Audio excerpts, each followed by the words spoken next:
Today, I'm going to be teaching you how to master one of the most difficult, challenging, and technical tracks on F124. That is Japan, of course. My goal for the video is to make you faster, more consistent, and more confident as well. So, getting into the low speed explanation, and after we'll go into a full hot lap speed, so you can see in both versions of breaking it down in very analytical detail and also going in a full speed example. So before even starting the lap, you want to open up the chicane as much as possible so you can gain speed and momentum down the pit straight.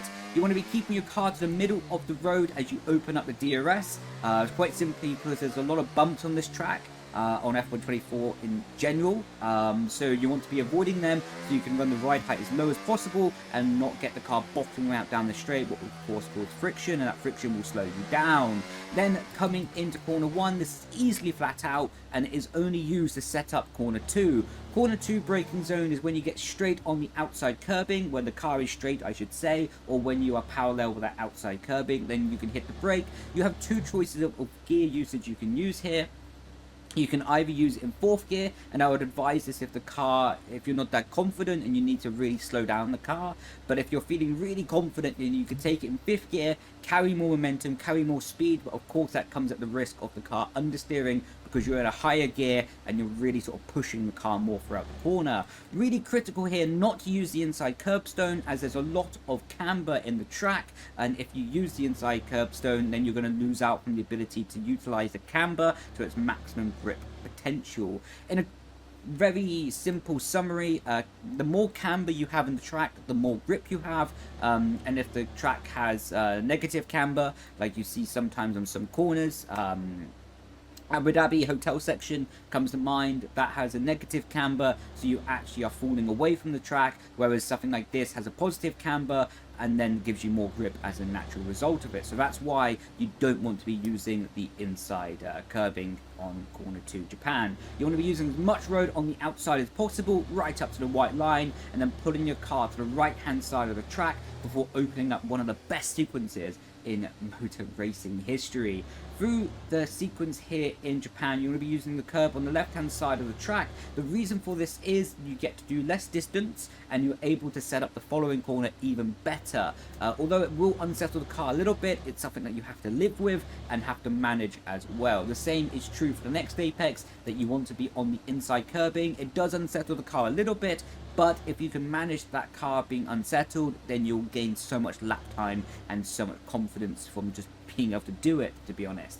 All the way to the middle of the road as much as you can, and then carrying the speed for the left-hander. This is where you don't want to be taking the inside curbing, as quite simply, if you take the inside curbing now, the surface of the tyres is so hot that the instability from the curb with the tyres overheating can be too much to handle and can then start to compromise lap time potential. So then with that being said, you do not really want to take the inside curbing on the final left-hander, and then on the right-hander, this is a really difficult corner to get right, and you really have to carry so much speed and momentum into the corner because it goes on longer than you might think it does, and for that reason you do not want to be touching the inside curbing as it will unsettle the car, and on such a long corner like this it will just be a disaster for lap time. So carry lots of speed in, carry the momentum, and then let that pull you throughout the apex. And now heading into the final real corner of sector 1, this is easily flat out here in F124. So you just do not want to take the inside curbing as it can then unsettle the car,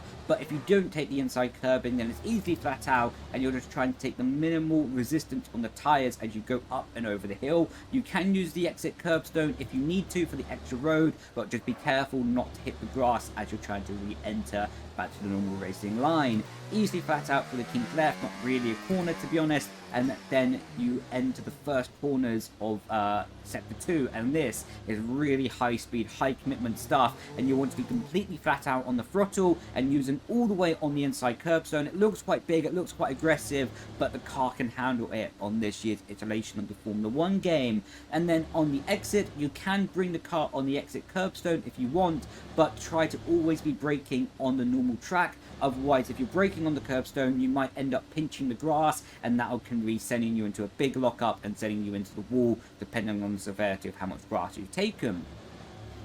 Coming down the hill, and this is where it gets really really interesting, to be honest. You can see that there's such an aggressive change in the track. It goes downhill into the apex, and there's not really that much camber at the actual apex itself. So this is really where you have two approaches. If you have a car that is understeering quite a lot and you really are confident in the rear of the car to stick and to throw it into the corner, then I advise taking the inside curbstone, as that will help rotate the car around the corner. But if you have a car that is already oversteering quite a lot and you don't have a lot of stability in the rear axle of the car, then I would advise not taking the inside curbstone, and that can allow you to keep stability and not have a snap of oversteer. On the exit, try just to use two wheels over the red and white curbing, as if you go too far the car might bottom out and then cost you a lot of lap time potential. Into the hairpin, what you want to be doing is keeping your car left as long as possible, then doing a sharp turn right, so then your braking zone is in a straight line as much as it can be. If you get really good at this technique, then you can open up the track a little bit. You can see here the white line sort of deviates to the right hand side, so if you get really good at it and really confident, then you can use a little bit more road on the entry to the corner and open up the apex just a little bit more before turning in. You'll of course be in third gear, so you can pick up good traction on the exit, but this is another example of having good camber in the corner, similar to corner 2, and this can allow you to carry more speed around the apex than you thought you might be able to do. So third gear, use the camber and get as close to the inside curbstone as you can, but of course never touching it in this corner, otherwise it will cost you a lot of lap time. I love the exit here. You can really attack the exit curbing and get two wheels over the red and white, and if you're really precise, you can get over the green part of the AstroTurf as well, just opening up the track width a little bit more to your maximum speed potential. Keep the car to the right hand side here to minimize distance down the straight, and this can allow you just to be a little bit faster on your lap time potential. This is where it gets super difficult heading into Spoon Curve, as you're going to be doing either a dab over brake or just lifting the throttle. If you can just lift the throttle in qualifying in time trial mode as well, of course as a race progresses you will need to tap the brake, but just lifting the throttle into this corner can be very advantageous if you can get your confidence to take this inside curbing. Similar to what I've described before, take the inside curbing to help rotate the car, minimize the distance around the corner, and that will help you a lot. This is such a difficult part for the track limits, but you really want to be right up against the white line on the exit here, so then you can open up the following left-hander, and it's really pivotal here to get an early apex. A lot of people think, okay, there's a long straight coming after, so you need to get a late apex, but actually you want to be early to the apex here, because there's so much grip from the tarmac at the early part of the apex. If I reverse a little bit, basically you can start to see there's a little bit of a rubbered line in, but the Formula 1 game recreates so you do have a rubbered line to follow, and that rubbered line is taking an early apex, and that's the line that the AI do. So you do get more grip on this line than comparing to be all the way out here. What I think is simulating the game, and that's definitely what I feel, by taking the early apex and following the racing line that the AI do, you do get more grip potential just from the line being more rubbered and more grippy. Because of that, take up all the exit curb as possible, and this is where you can gain so much time. So much time is absolutely incredible if you learn how to master this. So down here, you basically, as I talked about on the pit straight, there's a lot of bumps on F124, and if you can get your car in between these sort of grid slots on the left and right hand side, there are very minimal to no bumps down this straight. But if you take the inside line here, then there's so many bumps, and it can cost you honestly 2-3 tenths down the straight. So this is really pivotal to stay in between the grid slots on the run down the back straight, so you do not hit those bumps. And remember that when you're battling side by side with a car, that you want to be on that line and not on the bumps, as it will cost you possibly the chance to overtake them or defend from them. Try and take a little bit of inside curving here. The only reason for that is because it shortens the distance of the track a little bit more and can just give you a little bit of an advantage. Then hitting the brake at the 100-meter board on the left hand side, and this will be bringing you a nice ability to slow the car down into third gear, taking the inside curbstone and really attacking this right up to the limit of the grass. And even if you do take a little bit of grass here, it's not the end of the world. But in the most perfect ideal situation, what you do is just take two wheels on the green AstroTurf, and then get your car positioned to the middle of the track, attack the inside curbstone here, and then open up the corner on the exit, running on the exit curbstone just because you can. It can make a bit of snapper oversteer, but it's definitely worth doing if you control the car. And now a full speed lap here at Japan, opening up the chicane as much as possible before kick starting the lap to gain as much momentum down the pit straight as possible. Down the pit straight, keep the car to the middle of the road to avoid the bumps on the left and right hand side of the circuit, and then flat out through turn 1. Keep the car straight in the braking zone down to 50, avoid the curb on the inside, and keeping good momentum through. So curb on the inside, attack it, curb on the inside, attack it again, and now through the left-hander, just lifting the throttle to limit the rear slip, and now back on the power, opening up the speed for the flat out left-hander, avoiding the curve, and this has been the first sector here in Japan. Pull the car back to the left-hand side of the circuit, flat for the right-hander, keep the car straight in the braking zone, try just to attack the right-hander, and don't go too wide on the exit.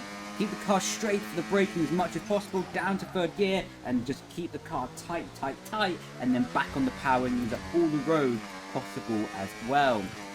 Through the right-hander, just keeping the car glued to the inside of the track to minimize your distance, and then just lifting the throttle in time trial and being completely committed for the left-hander. Look for that early apex, and this is now onto the back straight here in Japan, opening up and just keeping the car to the middle of the road to minimize the bumps down the back straight.